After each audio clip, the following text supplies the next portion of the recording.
ஆதிமா சிவசக்தி போற்றி. ஓம் ஓம் நமோ நாராயணாய. அனைவருக்கும் வணக்கமுங்க.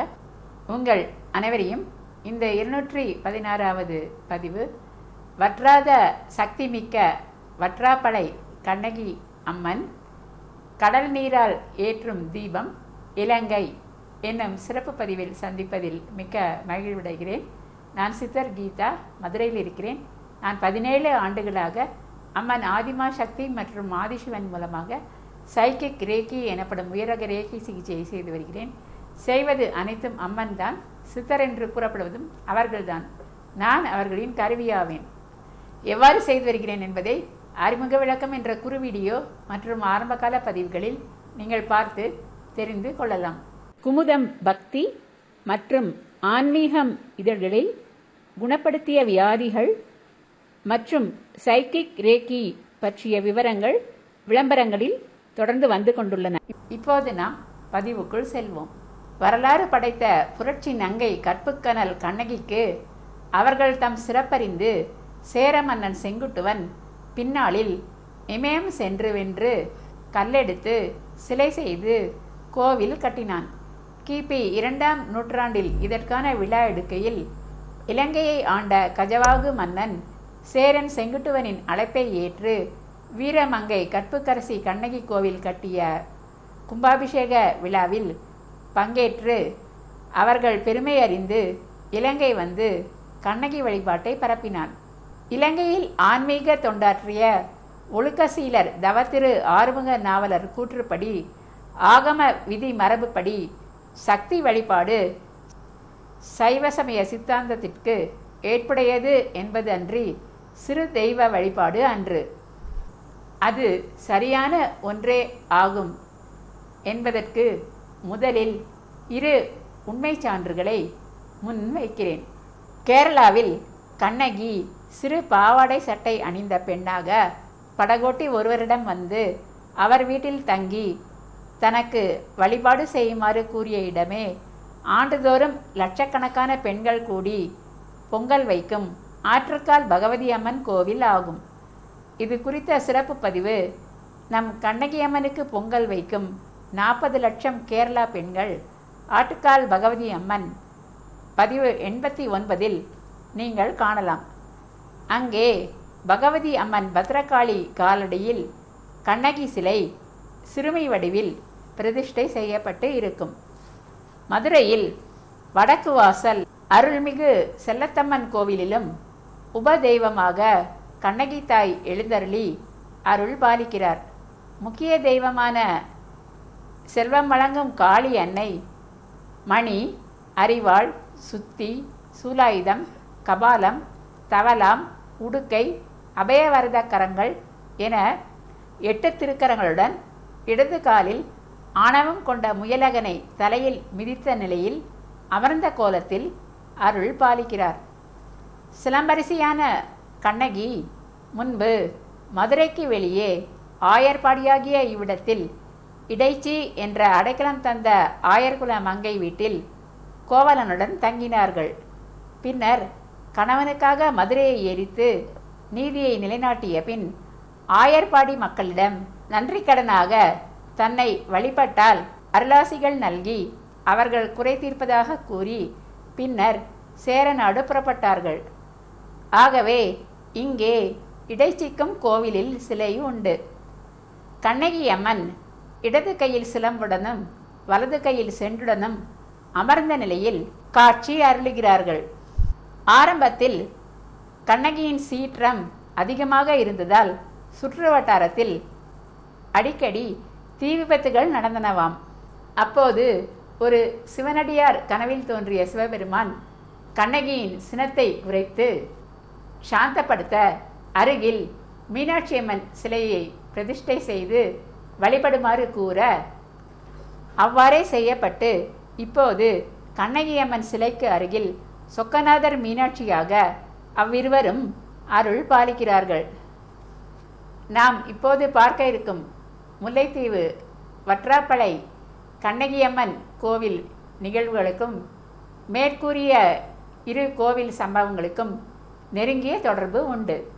ஆகவேதான் அவற்றை முதலில் பார்த்துவிட்டு இப்போது வற்றாப்படை கண்ணகை என்று அழைக்கப்படும் கண்ணகி அம்மன் கோவிலுக்கு வருவோம். இதுவரையில் நாம் இலங்கையில் பார்த்த பாடல் பெற்ற தலங்களான திருக்கோணேச்சரமாகட்டும் திருக்கேதீச்சரமாகட்டும் இரண்டுமே போர்ச்சுகீசியரால் கிபி 17ஆம் நூற்றாண்டில் இடிக்கப்பட்டவைதான். ஏன் நைனாதீவு நாகபூஷணி அம்மன் கோவிலுமே போர்ச்சுகீசியரால் இடிக்கப்பட்டு பின் முற்கூறிய கோவில்கள் போல் புதுப்பிக்கப்பட்டதுதான். இவை குறித்த விவரங்களை முறையே பதிவு 199, 208 மற்றும் 204 நீங்கள் காணலாம். தெய்வம் நின்று கொல்லும் என்பார்கள். பெரும் தெய்வங்களான சிவனும் சக்தியும் தங்கள் கோவில்கள் இடிக்கப்பட்ட போது எந்தவித எதிர்ப்பையும் காட்டவில்லை. மாறாக அமைதி காத்து பொறுமையுடன் 200-300 வருடங்கள் கழித்து தக்க நேரம் வரும்போது மனிதனை கருவியாக்கி தங்கள் கோவிலை மீண்டும் புதுப்பித்து கொண்டார்கள். ஆனால் கண்ணகி தெய்வமோ உடனுக்குடன் சீற்றத்துடன் நீதியை நிலைநாட்டும் தெய்வம் அல்லவா? தான் குடிகொண்டிருக்கும் கோவிலை இடித்து தரைமட்டமாக்கி கொள்ளையடிக்க வந்த போர்ச்சுகீசியரை அருகில் நெருங்கக்கூட விடவில்லை அவர்கள். அக்கோவிலின் முன்னுள்ள ஈச்ச மரத்தையே போர்க்கருவியாக மாற்றி போர்ச்சுகீசியர் அஞ்சி நடுங்கி தலைதெறிக்க ஓடும் வண்ணம் தன்னிடமிருந்து சரமாரியாக காய்களை அவர்கள் மேல் குண்டு போடுவது போல் வீசிறிய வைத்து பின்வாங்கி ஓட வைத்தார்கள். அதுதானே அவர்களது சுபாவம். அப்படி உள்ள அவர்களை சாந்தப்படுத்தவும் மேலும் கோவிலின் மகிமையை அதிகரித்து பக்தர்களை ரட்சிக்கவும் பெரும் தெய்வமான ஆதிபராசக்தியே அங்கு ஒரு முறை வந்தார்கள். வந்தவர்கள் தனது சுய ஒளி தேகத்தில் வராமல் ஒரு வயோதிக பாட்டி வடிவில் கம்பை ஊன்றிக்கொண்டு தளர்நடை நடந்து வந்தார்கள். வெயிலில் வாடி வதங்கி அயற்சியுடன் இருந்த அவரை அங்கிருந்த ஆடு மேய்த்து கொண்டிருந்த சிறுவர்கள் அன்புடன் தண்ணீர் கொடுத்து உபசரித்து அமர வைத்தார்கள். அவர்கள் அமர்ந்த இடம் ஒரு பட்டுப்போன வேப்ப மரத்தடியில் ஆகும். பின்னர் பசிக்கிறது என்று அவர் கூறவும் தங்களுக்கு தெரிந்த வகையில் பொங்கல் செய்து அமுது அளித்தனர். பின்னர் மாலை வேளை இருள் கவிய துவங்கியதும் பாட்டி, தம்பிகளே, இருட்ட ஆரம்பித்து விட்டது, விளக்கேற்றுங்கள் என்று கூறினார். விளக்கேற்ற எங்களிடம் எண்ணெய் இல்லையே பாட்டி என்று சிறுவர்கள் வருத்தத்துடன் கூறவும், கடல் நீரை ஊற்றி திரி போடுங்கள், விளக்கு நன்கு எரியும் என்று கூறினார் பாட்டி. சிறுவர்கள் ஆச்சரியம் கொண்டாலும் நம்பிக்கையுடன் அவ்வாறே செய்யவும் மண் விளக்குகள் மின் விளக்குகள் போல் பளிச்சென்று ஒளிர்ந்தன. என் தலையில் பேன் இருக்கிறது பார் என்று பாட்டி கூற ஒரு சிறுவன் அந்த பாட்டியின் தலைமுடியை பிரித்து பார்க்க அதில் 1000 கண்கள் தெரிந்தன.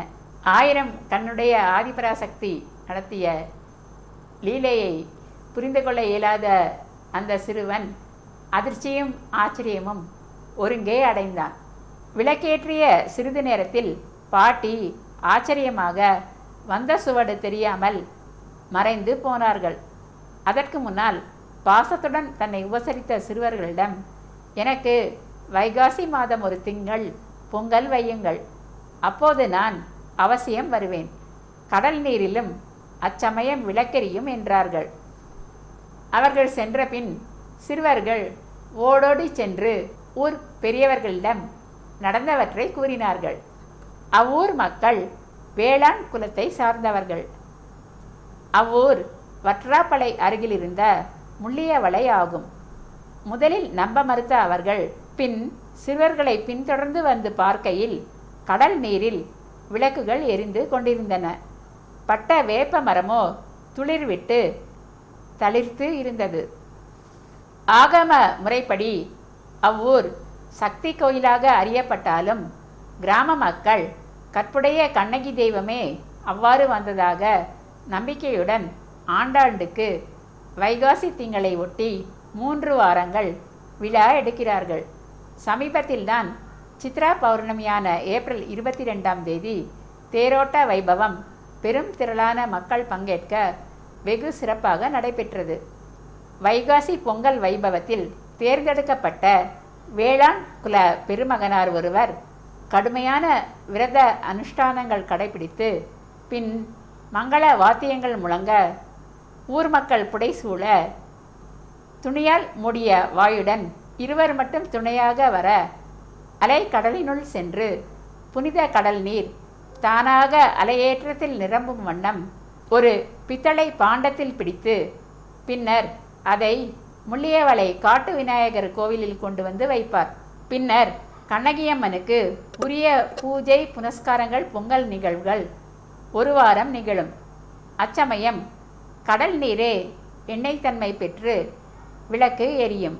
பின்னர் மீதமுள்ள கடல் நீர் மண்பாண்டத்தில் எடுத்து வரப்பட்டு வற்றாப்பளை கண்ணகி ஆலயத்தில் பொங்கல் வைக்கும் உற்சவம் சிறப்பாக நடத்தப்பெறும்.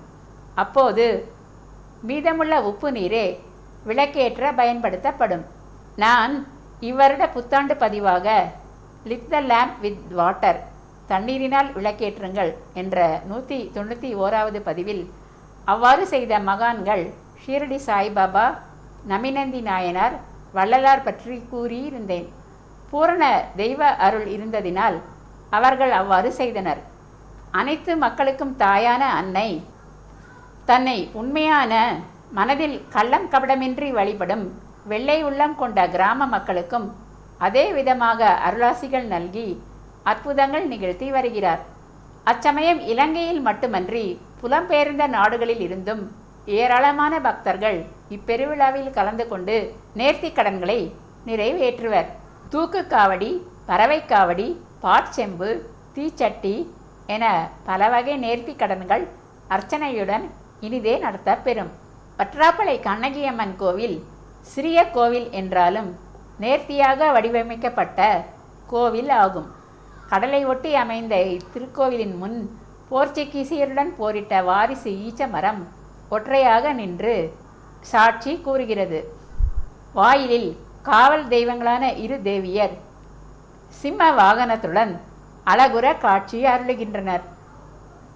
உள்ளே விதம் விதமான கண்ணகியம்மன் சிலைகள் நீதியை நிலைநாட்டும் சிலம்புடன் காட்சி தருகின்றன.